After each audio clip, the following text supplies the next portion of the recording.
we're looking at a potential UFO, or some people are saying meteor, or we're looking at something coming into Earth's orbit. I believe they are tracking it and saying that it will arrive just behind the sun.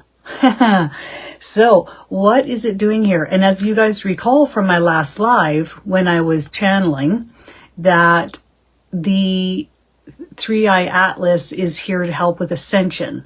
So ascension and helping the earth and lifting and raising in frequency. So why is it that we can see it, and yet many people are stating that there are other actual UFOs entering the proximity of Earth, and yet we can't really see them. Although some people are stating and claiming that they can see their energy trails, I guess you could call it. And so I found that kind of fascinating, and they were showing that on camera, which I thought was interesting.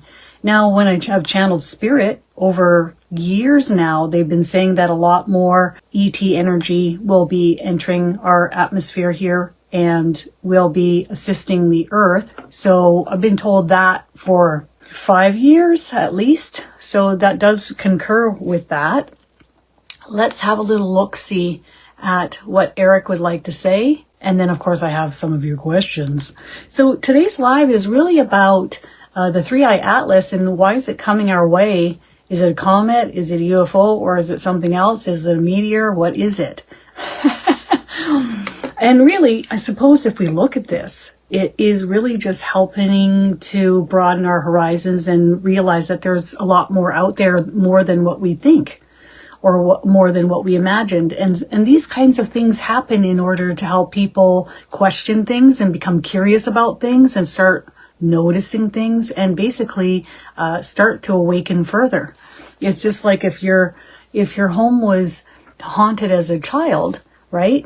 You would say, oh, that's kind of waking me up.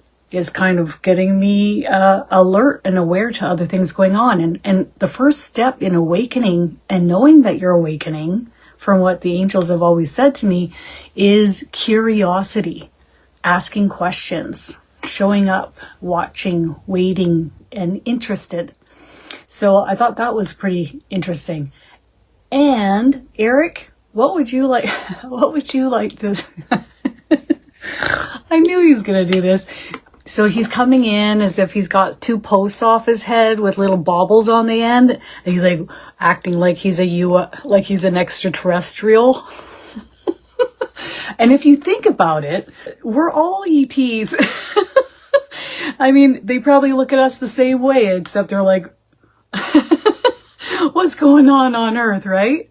So Erik's coming in. He's got these big eyes on the tips of these poles on his head. Okay, go ahead, Erik. He says, anything to make me laugh. Okay, well, it's working. Doesn't take much.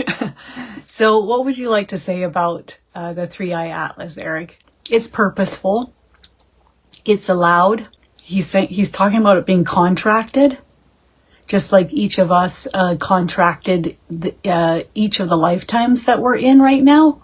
And we came to Earth under a contract. This is also contracted. If you want to look at before coming to Earth, you make an agreement. You make an agreement of what you want to accomplish. That's why your second guardian angel is also your get-going guardian angel, or the one that is here to help you and assist you in fulfilling your contract or your purpose in being here. Why are you here? Where would you like to take us on this ride we're about to go on? He says he knows that my intentions is to use remote viewing and to go and have a look at this object. He says, let's go have a look at it. There's a lot of movement with it. It's moving through space. And it's very purposeful that we are aware of it and that we are talking about it and that it is helping to further awaken more people on the planet. Now I'm like doing a 3D around or a 360 around it. I'm going around it and looking at it. Now I'm looking at the back end of it. So when I'm looking at it, to me, it looks like there's life forms embedded in it on the front end. To me, they look like whitish blue, in color and they're fairly bright. There's nothing here that I would deem as being warranted of, fearful of, or concerned about at all. If anything, they seem a bit innocent in nature. Would you agree with that? Yeah, he's nodding his head yes, and he's giving me a thumbs up. To me, you guys just throwing these innocent life beings in on Earth or near Earth, and then what? What are you doing, you guys? Yeah, you go first on the piece of rock. I say piece of rock, but really, I suppose we don't necessarily know entirely of what it's made of 100%. You can just feel the energy from it. It's very patient, eternally patient. Almost like dormant, somewhat dormant until it gets to its destination. So there's not much movement or a thought process until it gets to its destination. Is that correct? He says give or take, yeah. So there's not a lot of activity as it's being trajected through space. Now, some people are questioning if maybe others have created this with their knowledge in order to be sent to Earth purposely. What would you say about that? He's like, true. He says it's really a team effort with them, others, and spirit, and it's allowed. So picture so many different beings come to Earth and maybe we never see them. We don't even know about them, but they're not allowed to be known. And then, of course, the governments on Earth hide things as well. So this is not being hidden purposely for us to question and ask questions and to be interested in. Erik says, although for the most part on Earth, we're like, oh yeah, okay, yeah, it's just another alien, whatever. Only he's saying that mainly like more of the nerdy analytical types are really keen and interested in this and talking about it quite a lot. Or the people that have some curiosity. How many life forms are on this piece of rock? He takes me to 20, then he moves me down to 18. Now I'm going down to 15. Now I'm down to 12. Now I'm at 10. Now he's flashing 10 in my face. 10, 10. That looks about right from what I had seen. There's not like 30 or 50 lights that I saw. It's like 10. So what is the purpose in sending these beings on a piece of rock through space to Earth? He's just like cracking jokes. He's like, well, he had to get there somehow. I mean, a nice like, okay, go ahead. I was just going to say, they could have put him in a nicer, like, a nicer, maybe UFO or something. This isn't meant to be fearful of. It's meant to be studied and to ask questions about. And it's there to give rise, to give thought within humans on purpose to further the awakening. And also it's a stepping stone for other spacecraft to begin eventually unveiling themselves slowly but surely, bit by bit. But the whole of humanity has to be ready for this. Otherwise, a lot of people would be paralyzed in fear or do all sorts of things that it'd be more disruptive than good. So we do a little innocent rock through space with a few conscious beings of energy, okay, on it to pique your curiosity and your interest. He's just talking about it being benevolent or not, like there's nothing ill toward on this, okay? The question is, are there different types or kinds of life forms coming with this, or are they all the same or of similar nature? He goes like this, same. So that's pretty cool. He's using hand gesture at the same time. As an avid rock hound, I couldn't think of a better vessel to be on. I agree, Brock. Maybe it's got some amethyst and some clear quartz in there, and that's what's helping them out too, for all we know, right? A little bit of rose quartz thrown in there. This isn't something to be fearful of or ill towards or nervous about. It's just something in which to pique the unawakened one's curiosity. And then the scientific and nerdy types, it's getting them really excited, he says. One question I want to ask, Erik, from your perspective, has NASA actually ever landed on the moon? No, I didn't think so. Okay, there's landscape in the north of the Yukon. Like, we're talking about way up, even way past north of Canada, okay? We're talking out in the boondocks. And there's a NASA station there. And over time, they've pieced the scenes from their supposed moon landing to the exact land formations in this location. So, oh yes, there's that hill there, and that matches this and that. And the other thing is, they just can't find any of the original equipment to, how is it that we can't replicate or have better equipment since the 1960s to go and land on the moon again? So I think it's just an absolute hoax to boost everyone and to be proud, but ultimately no. And India had a moon landing too, but it was so fake looking that everybody laughed, and then they took it down offline. It's kind of like all the celebrities going up and then landing, and then whoops, we opened the door when we weren't supposed to, making little heart hands and like little flower symbols. I think they think we're not that smart or something. And the reality is, people are on the pulse way more than I ever imagined them to be at this stage on Earth, and I am beyond proud. Seriously. Okay, question number 1.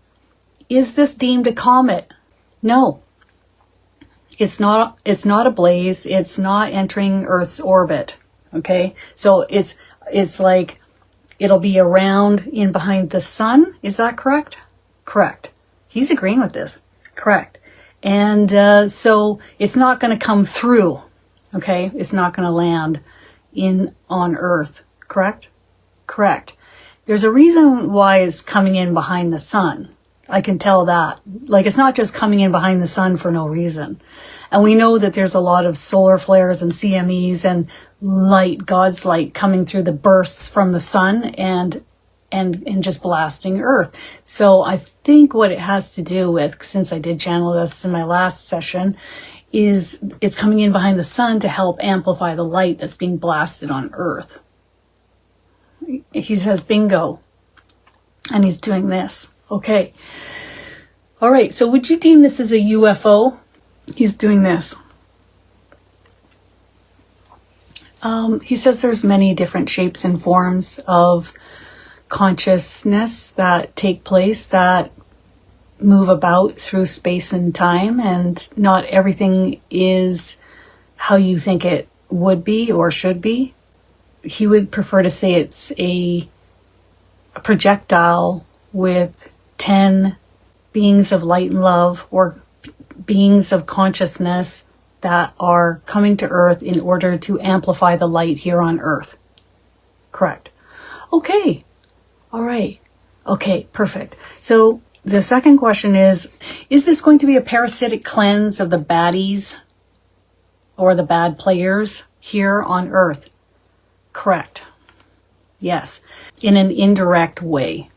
So meaning you amplify the light, you bombard the planet with light, therefore it isn't as easy for the bad players, as you say, to run amok or act up here. It's almost like they get slowed down or paralyzed. They get a lot of the heaviness that they're feeding off of, or the heaviness that's feeding off of the humans, gets detached, gets neutralized by the light. Neutralized. So we're all going to get a big neutralization happening here on Earth, and I'm super pumped for it. And this, you would say, is more of a smaller helping hand with this 3i Atlas coming in. but nonetheless still here to help and to pique curiosity on purpose for us humans to ask questions. Erik says, and they don't know what they got themselves into coming near Earth. Have they ever been to Earth before? Some have, most haven't, and none have come in to Earth's proximity like this. Interesting. So the ones that have been to Earth haven't come in on a rock like this, and the others haven't come. So how cool is that? Is this all just a distraction coming from the deep state? He's going to say no to this, but be very wary of other distractions coming on their way. And they will use anything to divide us. Divide and conquer, he says, divide and conquer, and also to distract us while they're off here doing other things. It's so easy to distract humans. For the most part, once more awaken on Earth, it won't be as easy. He say that there's about 20% on Earth that are not easily distracted and catch on right away. And that's only going to pick up in percentage moving forward. So what we're at 20%, and that's what they're fearful of, he says, is that we will catch on. They've been spinning stories since the dawn of time, he says. So really look into something before you fall for it. Instead of just sitting and watching the legacy media and believing everything that you're seeing, go look around online at other news sources and see if they're telling the same type of story. Because for a lot of people on Earth, they're doling it out and you're just sitting there eating it up, he says. You're just sitting there eating it up. And he'd like to see some of that change. But they know their time is limited, and a lot of people are starting to move away from legacy media and look at other outlets online. And this is why they're trying to censor media. It's not for the children. It's to separate us, just like with TikTok being separated in the US on a completely different app under different management so they can control the narrative and censor your posts. So then in order to see more of what's going on and connect outside of this, you'll have to go to other areas like Instagram or Facebook or YouTube or Rumble. He likes Rumble a lot. And there will be other apps that will come out and they will supersede TikTok. He says that's if the government allows them. As mentioned in previous live, why is the 3-Eye Atlas a part of the cleanup crew on Earth at this time? So why have they decided to come and become a part of the cleanup crew, essentially, and helping to blast a lot of light here, helping to neutralize, helping to clean up Earth energetically? But they were curious. They've always wanted to come. There's no ego with them. So they're just, rather than using the word naive or innocent, he would prefer to use the words not informed or not much experience, therefore eager to learn and anticipation of helping us grow and learn as well through them. What other reasons why is it coming our way other than helping us lift and raise in frequency, positioning itself behind the sun, helping to add its light to the sun that is blasting Earth? You know, the other thing that I'm getting in my head here is that with the chemtrails and the geoengineering and the cloud cover that they're creating artificially, and it's not allowing these rays of light to get through. So the rays of light have to pick up intensity. And I think maybe that's part of this, is that the light needs extra backup to pick up intensity to break through. You know, when we look at Bill Gates and all of them going and covering the Earth's surface so we're not getting as much sunlight. And if you look up in the sky, there's that white haze everywhere. And that's what's left over after the chemtrails come through, which doesn't allow as much light to come through, which is not good for the organisms on Earth. We have to have the sun, the plants, the trees, the vegetables, the fruit, us, the animals, everything needs to have the earth, her energy. So he says he agrees, and that there is a lot more help coming. There will be laws put in place to stop with the chemtrails, just like there's going to be laws put in place with the vaccines and the changing of the vaccines, etc. And he's so excited for this. Like, he's really excited for this, for what's coming. Okay, other reasons? Just for them to learn, observe, watch Earth, watch how we function, how we operate. Some of them will be allowed to come to Earth and observe on the ground or near the ground, hovering just above the ground, and observe us without being seen. So a few of them are allowed to do this, not all of them. They'll take turns in pairs. Are there other similar conscious beings coming to Earth, and when are they coming? Yes. Some are already here. Many more are coming. I also see, like I've said before, which they're telling me again, other archangels are coming that we haven't been aware of yet. Yeah. Earth is going to get bombarded, he says. So really, the encroachment and the bombardment of light, and you're going to see a lot of the heavy, dark squirming, like through people acting up. And you're going to see a lot of chaos, lying, corruption. But you're going to see it all come to the surface, right? It's unveiling of the heaviness. But they can't get away from this because there's too much light here. And it's too much bombardment. It is off the charts. And they've been showing this to me now for 6 years. Oh, it's coming. This is what's coming. This is what's coming. This is what's going to happen. Oh, okay. So now we're entering the 5 years that they have said will be a bit bumpy here. And now we're entering it. And now we're seeing it. So I suppose I can't be too shocked since they've been telling me this is going to happen for some time now. So they're curious and they're interested. And they're going to be observing us in pairs. And they're not allowed to be interacting, or he shows me hands off. So they're just coming to watch while amplifying the light with everybody else. Okay, and so I just see a lot of other spacecraft coming into our orbit. There's enough light here around the Earth now that it is almost like being a bouncer or watching who's allowed to come and who isn't, and observing who's here and who isn't. Who's allowed and who isn't. And I get a thumbs up from Erik. So it's not like a free-for-all like maybe it once was on Earth. Now we're watching who can come, who can do what. So there's more management from the light as to what goes on here on Earth. Here's another question that I got, which I thought was fascinating. Is the Three-Eye Atlas somehow connected to CERN? I've seen other people saying, we got to shut CERN down. CERN is this, CERN is that. What would you say about that, first of all? He says, first of all, CERN won't be shut down. Second of all, it's about the light managing who comes through CERN and observing. They know they're being observed, and they know that there is more light managing the planet now. So even if they bring through a certain ET energy or energy, that energy immediately knows it's being monitored and watched. So not to worry, okay? And are any of the energies on yes. 1, 2, 2.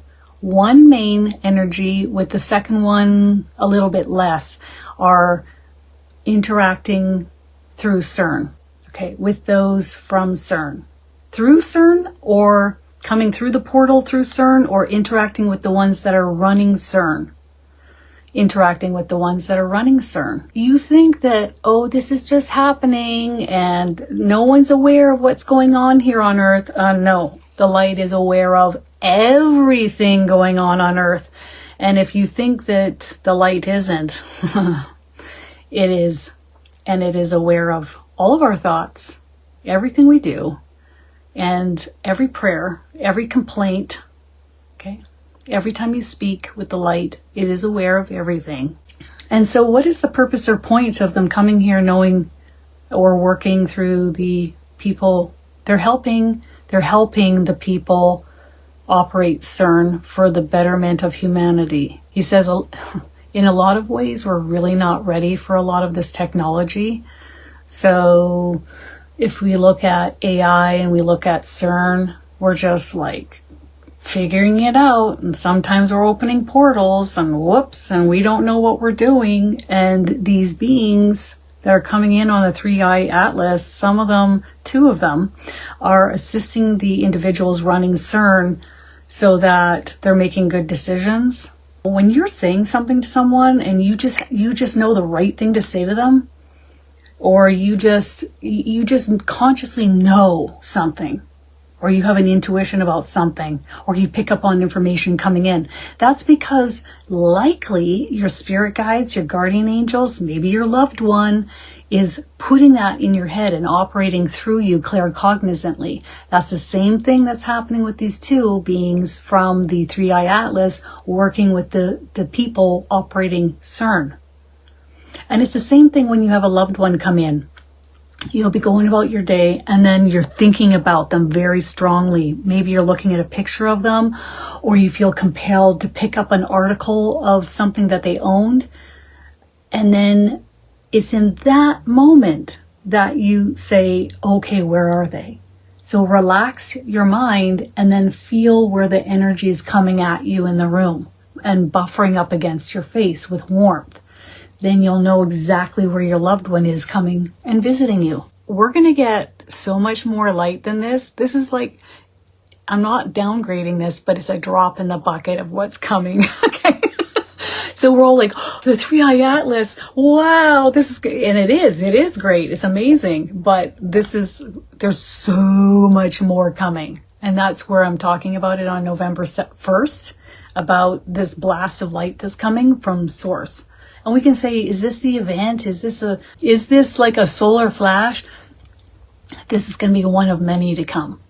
Many, many, many to help us. Light is now being the gatekeeper as to who can come and go from Earth.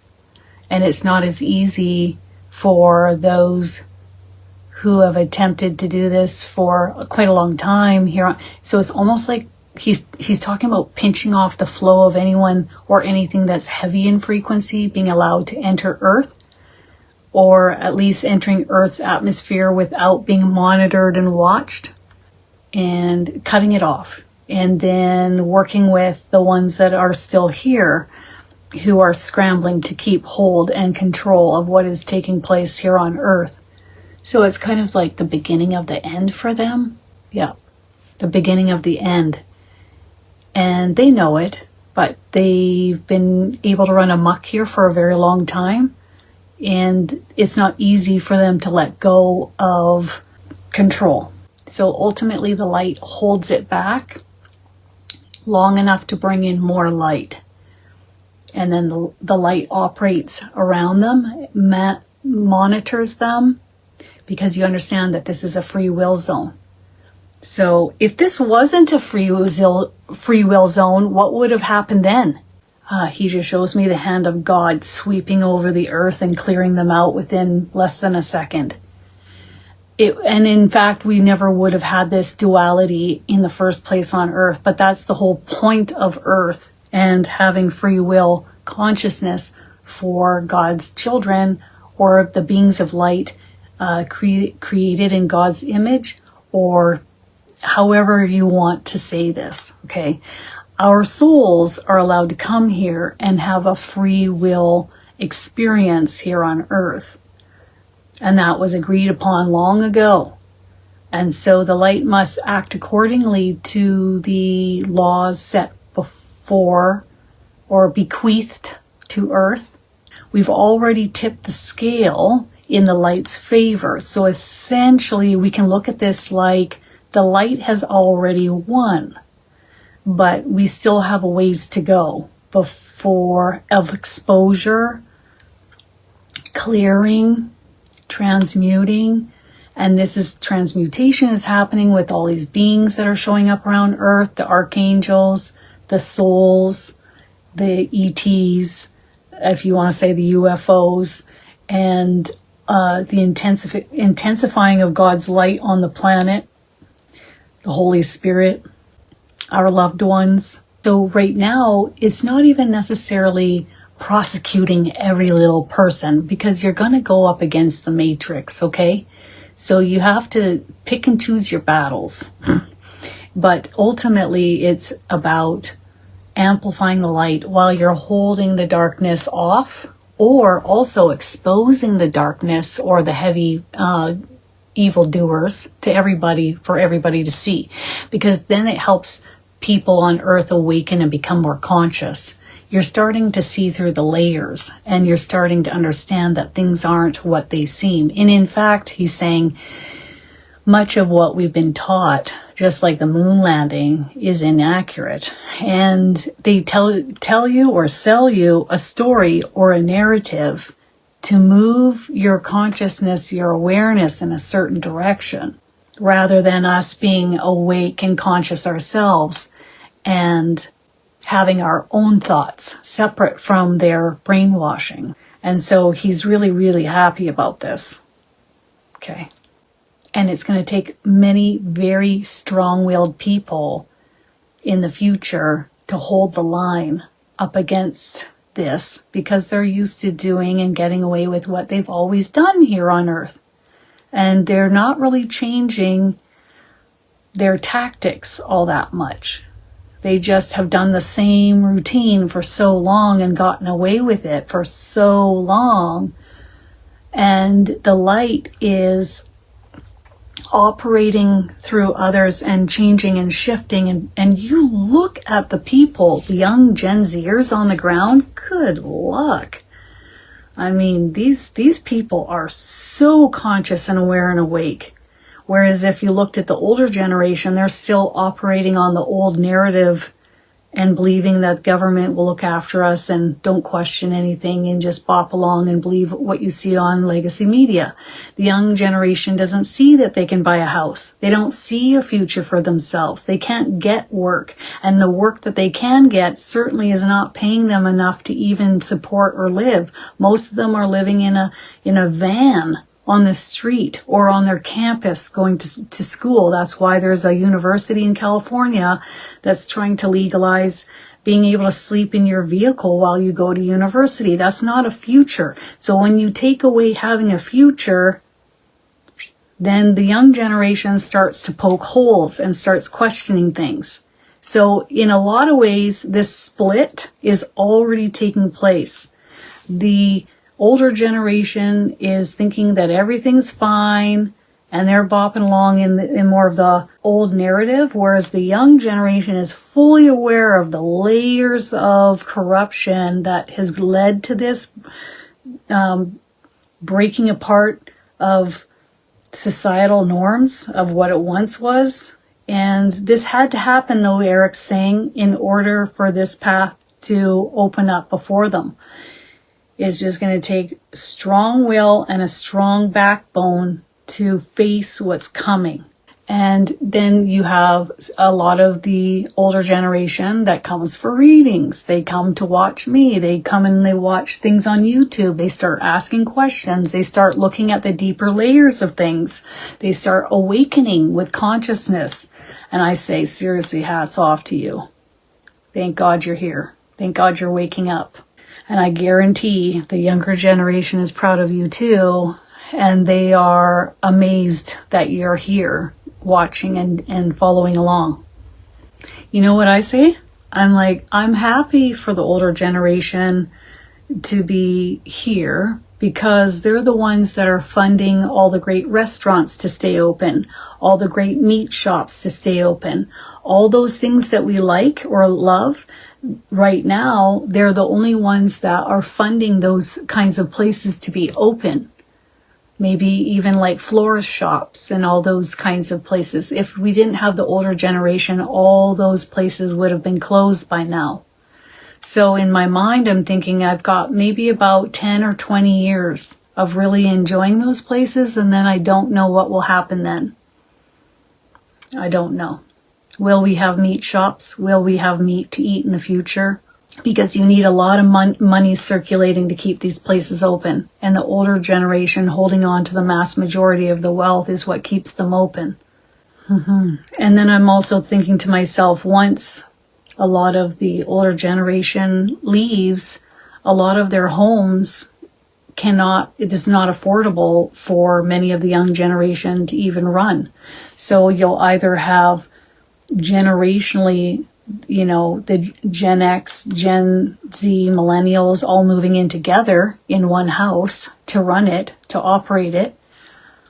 Or possibly you might have some of them have the money to do it, maybe through the inheritances, but then a lot of the homes that are occupied by the older generation are going to be bought up by corporations. And it's been shown in the US alone, BlackRock is set to have 60% of your housing by a certain point. I think it's 2030, 35. And then this is what they say with the WEF being running everything behind the scene with BlackRock is you'll own nothing and be happy, right? Because that's their motto. So you'll rent from them. You'll rent their homes that they now own. I think I think we passed the point of hard for the young generation. Now it's absolutely impossible.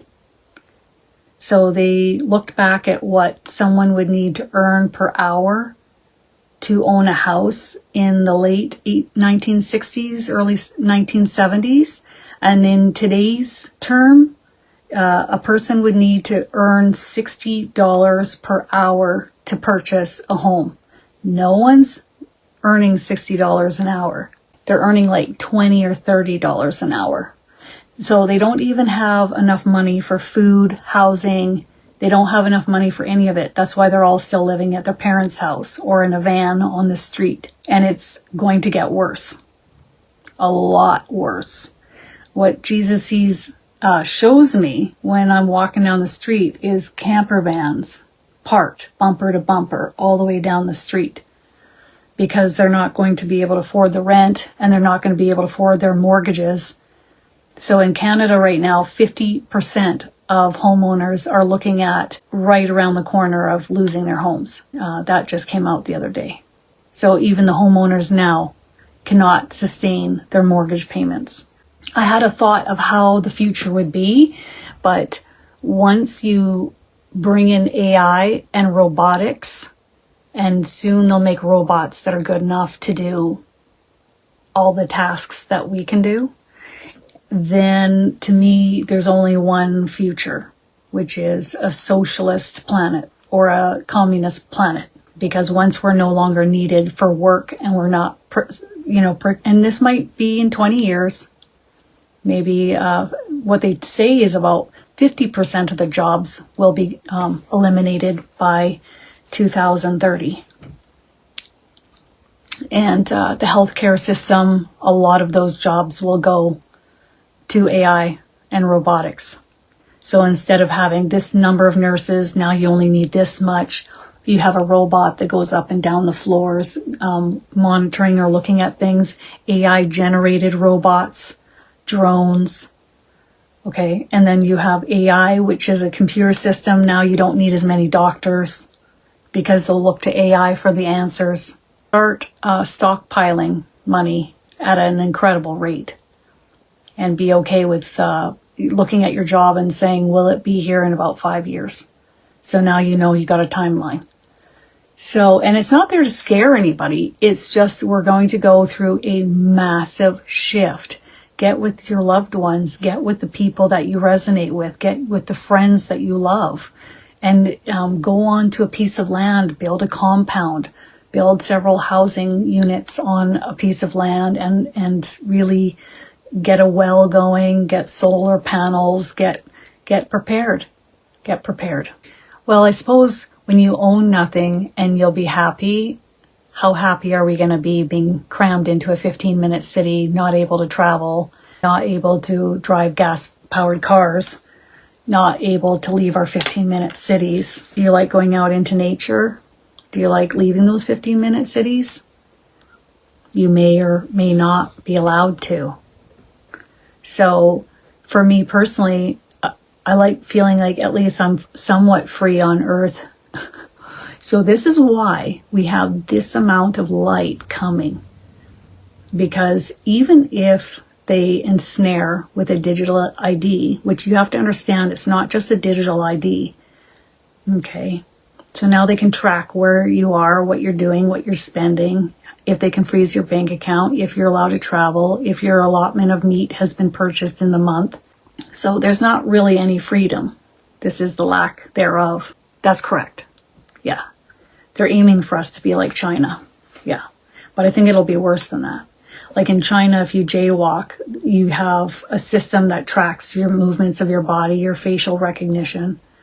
In Michigan, they're creating drones that can track you through deep woods, and the drones can look at the way your body moves and automatically know who you are. They don't even need to screen your face. So they just look at your body. It just looks at your body movements and then knows exactly who you are. So if you think you're going to go off into the deep woods and you're never going to be found, I would suspect the only way is maybe if you're in a deep cave and you hide out. So this is why it's really important we get informed and educated, and that we fight for our rights, and that we put people in power that have our best interests at heart and that want us to succeed. Do I think that Trump is on, just the light side? I want to believe that. But at the same time, he knows what's coming, and he's trying to bolster the U.S.'s imminent, as we're moving along. He doesn't want the U.S. to dive bomb. You guys are $37 trillion in debt with just more interest payments coming. So you guys are on the edge of a knife. You're on the edge of a cliff every single day. And I'm telling you, if Kamala had gotten in, it would be a much different story than it is now. So if Kamala had gotten in, it would be like a sinking ship right off the cliff. And it wouldn't have just been that way for the USA. It would have been that for the world. I mean, she was talking about taxing stocks that haven't even been sold yet. So if your stock goes up 20,000 in a year, you're going to get taxed on that? Like, what kind of... Yeah, okay. Whereas Trump is trying to bolster the economy. He's at least trying to keep it safe and trying to get manufacturing back and trying to get people jobs by stopping allowing the H-1B, did I say that right? The HB1 visa from being given to all these people outside of the U.S. because he knows what's coming. He knows mass layoffs are coming. So if you free up these jobs for U.S. citizens, then it gives you guys a shot. Whereas other countries are sinking. In Canada, for example, they are allowing immigrants to be hired by employers, and the employers are paid up to $10,000 per immigrant hire. So none of the local Canadians are getting jobs. No one is getting a job. Not anybody. If you got laid off right now, you'd be so done. So done. There's no way. You can't just go and get like any job. Any single job. There's no work. Because the government doesn't care about the Canadian citizens. And they're purposely trying to tank the economy. Whereas the U.S., he's trying to save you guys. And that's why they don't like him, because the rest of us are all looking at you guys in the U.S. and saying, oh, there's hope. There's hope. And you guys are rallying the rest of the countries worldwide. And thank God for that. All right. Anything else we want to discuss? Yes. Thanks. So just letting you guys know, I'm doing a group healing with Jesus. And that is coming on October 19th for a good solid hour. And that's only $33. It will be recorded and emailed to you to download and watch over and over again. A lot of great information in that and channeling him. And also, there are only a few spots left at the end of the month with the Halloween special at 30% off. All right, everyone. Love ya. I'll see you on Saturday. Okay. Bye.